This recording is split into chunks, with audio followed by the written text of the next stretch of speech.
रुनिकाटा बन कार्यालय आक्रमणकारी दुष्कर्मकारी शास्ति दियक रुनिकाटा बन कार्यालय आक्रमणकारी दुष्कर्मकारी शास्ति दियक रुनिकाटा बन कार्यालय आक्रमणकारी दुष्कर्मकारी शास्ति दियक बहि रायजरफोरा अहा बे आइननि बन अनसल दखलकारी उच्चेक करक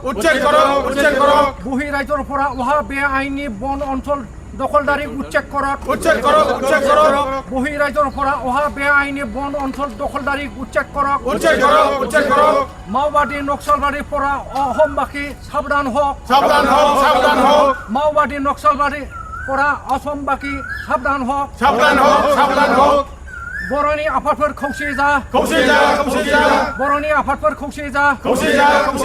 बिटिसि सरकार गोख्रों जा बिटिसि सरकार गोख्रों जा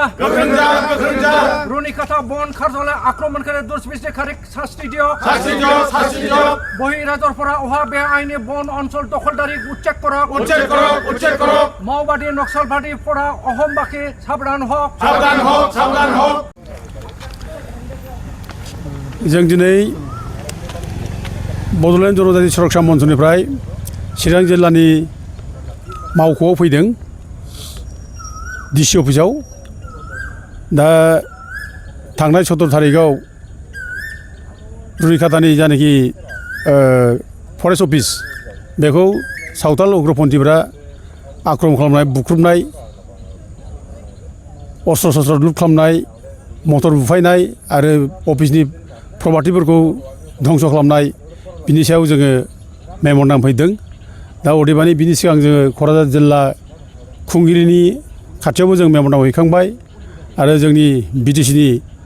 मानगोनां चिफ हाग्रामा महिलारि बिथांनोबो जों मेम'रेन्डामखौ होनाय जाबाय दा जोंनि मेम'रेन्डामा बेनो जे रुनिकाटायाव जि फरेस्ट अफिसखौ बुख्रुबबाय आक्रमण खालामबाय बिनिफ्राय अस्त्र शस्त्र लुट खालामलांबाय ओमफ्राय बिनि अफिसनि प्रपार्टि डेमेज खालामबाय मटर बुख्रुबबाय आरो जायनाखि पुलिस बिफान पुलिसफोर आरो फरेस्टनि फर्सफोर बिसोरनि सायाव आक्रमण खालामनाय बेफोर गिलु-बालु मोनसे जाथाय गिख्रंथाव जाथाय आरो बेयो एक्सट्रिमिस्टफोरनि माने कार्यकलापनिफ्राय खुनु दिन खम नङा दा बे एक्सट्रिमिस्ट कार्यकलाप बियो बेनिखायनो जों बेखौ निन्दा खालामनानै सोंखारिनानै जों माने थोजासे जानाय मोना जोङो जाय दसिफोर बिसोरखौ हमनांगौ बिसोरखौ एरेस्ट खालामनांगौ आरो बिसोरखौ गोख्रों साजा होनांगौ जों बेखौ दाबि खालामो आरो लोगोसे जायफ्रा जाय एंक्रजार्सफोरखौ हमनायनि थाखायनो एफा गिदिर गिलु-बालु घटना जालांबाय बे एंक्रजार्सफोरखौ गासिखौबो हाग्रानिफ्राय हुरनहरनांगौ एंक्रजार्सफोरखौ दोननो नाङा हाग्रायाव आरो बिसोरनि थाखायनो दिनै जोंनि बिटिसि ओनसोलाव दावराव-दावसि गन्दगला सोमजिदों असान्ति मोनसे परिबेस फैदों गावजों गावनि गेजेराव मोनसे भुल बुजाबुजि मोनसे परिबेस दिनै फैदों बेखायनो बे माने अबैध भाबै हाग्रायाव हाबनानै थानाय बिसोरखौ माने इभिकसन खालामनांगौ होखारनांगौ जों बेखौ दाबि खालामदों आरो लोगोसे जों नुदों जे दिनै बे हाग्रा ओनसोलाव संकसनिफ्राय ओरै मानास रेन्जसिम दिनै गोबां दिनै बाहेरानिफ्राय हाबनानै थाफैनाय सावथालफोर दङ जों बेखौ मिथिगौ दा दिनै बिसोरो इलिगेल भाबै बे जायगायाव माने हाग्रानि जायनाखि आयेन कानुन बे आयेन कानुनखौ सिफायनानै बेयाव हाबनानै दङ आरो बिसोरो जेराव थादों बे जायगायाव दिनै गोबां माओवादी नक्सलबादि मानसिफ्रा दिनै जायगा लानानै दङ आरो बे माओवादी नक्सलबादि मानसिफ्रानो बे जायगानि थानाय मानसिफोरखौ थुलुंगा होयो आरो बिसोर थुलुंगा होनायनि थाखायनो दिनै बिसोरो साहस मोनो आरो जायगानि मानसिफोरखौ माने सिगिनाय जायगानि मानसिखौ गिख्रंथाव मोनसे रुप देखायनाय बेखौ जों दिनै नुनो मोन्दों जे दिनै बर' मानसिफोरा नाहा थांग्रा मैहा थांग्रा हाग्रा बंग्रा बन खननानै लायनो थाङो दा बिसोरबो दिनै बिसोरनि गामिथिं थांनो मोनला बिसोरखौ जायगा होबथानाय जों बेखौ खोनादों मिथिदों जायगानि मानसिफ्रा जोंनो कमप्लेन होदों दा बेफोर माने थांहोयि खार'ना बेनो जे बे जायगायाव गाज्रि मानसिफोर दङ बे गाज्रि मानसिफोरा एक्सप'ज जागोन जोंनि बाहेरा मानसिफोर थांब्ला बेखायनो बाहेरानि मानसिखौ थांहोआ बे जिनिसखौ जों दिनै रोखा मिथिनो मोन्दों दा नक्सलबादि माओवादी मानसिफोर थायो बे बाथ्रा आं बुंनाय बाथ्रा नङा बेखौ अलरेडि पुलिस बिफानानो पुलिसफ्रानो अलरेडि बेखौ बुंनाय जाबाय थांनाय मास मोनथामसोनि सिगां बे क'क्राझार सालाकाटि रेलवे ट्रेकआव जायनाखि बमा होदों बेखौ माओवादीया होदों होननानै पुलिसफ्रा माने बेखौ बुंदों आरो सासे माओवादी गावथारजादों आरो बाखि मावबायदिया खारना गदों दा गथे मावबादिफोरा बाव दंसोलाय बे हाग्रायाव गैयाबा दा गथे बिसोरो बे जायगायावनो दङ दा बिसोरखौ हमनांगौ एरेस्ट खालामनांगौ आरो साजा होनांगौ आरो लोगोसे जों दिनै नुगासिनो दं दिनै बे जायगायाव जायनाखि झारखन्डनिफ्राय फैनाय बाहेरनिफ्राय फैनाय मानसि दं होनना बुंदों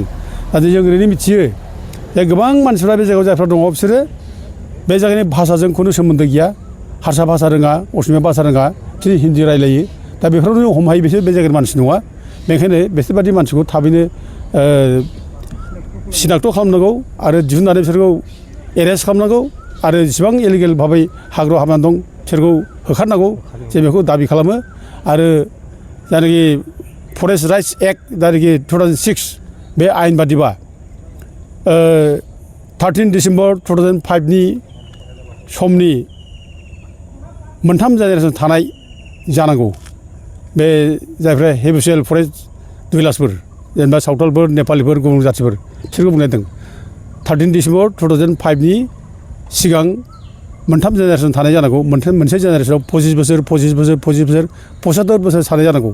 75 बोसोरनि बाथ्रा बुङोब्ला माने 1931 सन जानांगौ बे 1931 सनाव बिसोरो बे जायगायाव दंना गैयामोन बेखौ दिनै नायनांगौ दा गथे 1931 सनाव बिसोर बे जायगायाव गैयाब्ला बिसोर बे जायगायाव थानायनि बिसोर अधिकार गैया बिसोर फरेस्ट राइट्स एक्टजों बिसोर गनायजानाय मानसि नङा बेखौ बिसोर होखारनांगौ जों बेखौ एस पार माने फरेस्ट राइट्स एक्ट जों बेखौ दाबि खालामो आरो लोगोसे जायनि कनजारभेसन एक्ट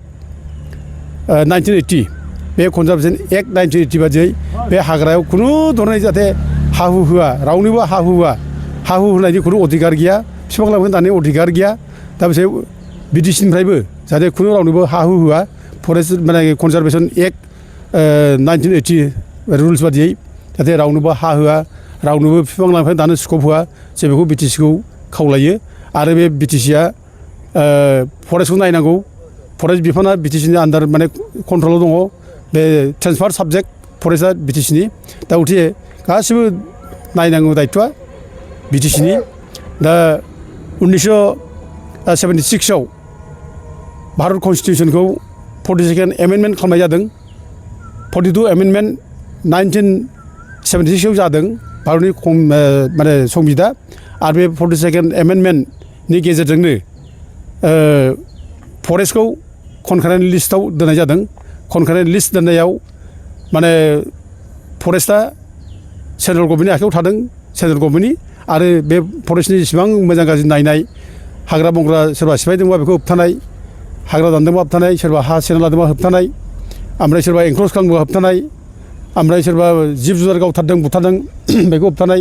बिनि दायथ'आ बे स्टेटफोरनि आरो दिनै कनकारेन्ट साबजेक्ट हिसाबै बिटिसिनो हरदों बेखौ जोंहा बिटिसिआ पावार दं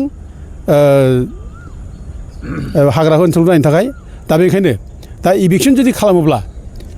हाग्रामा महिलारिया गोरा जानांगौ इभिकसन खालामोब्ला हाग्रामा महिलारिया बिटिसि सिफआ माथ्र डिसिफोरनाव लिरनांगौ जे माने फर्सनि थाखाय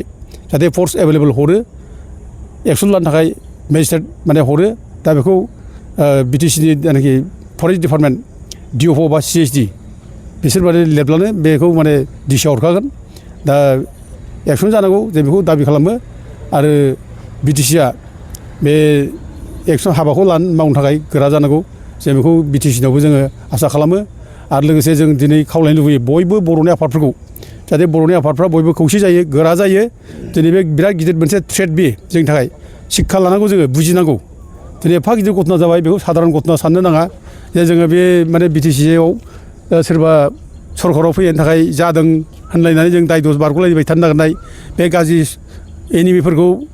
गाज्रि चक्रान्तकारिफोरखौ जों लायहोबाय थानाय बे जानो नाङा बयबो माने मोनसे गारांजों सुरजों बुंनांगौ जे हाग्रा ओनसोलनिफ्राय इलिगेल जानाखि एनक्ल'जार्स दं बिसोरखौ होखारनांगौ आरो मावबादिफोरखौबो हमनांगौ आरो लोगोसे जानाखि थांनाय 17 थारिखआव जा माने माबा खालामबाय गाग्लोबबाय फरेस्ट अफिसखौ रुनिखातानि फरेस्ट अफिसखौ बिसोर गासैबो हमनानै साजा होनांगौ बेयाव बयबो गारांसे रावजों बुंनांगौ आं बेखौ बयबो बर' आफादखौ खावलायहरो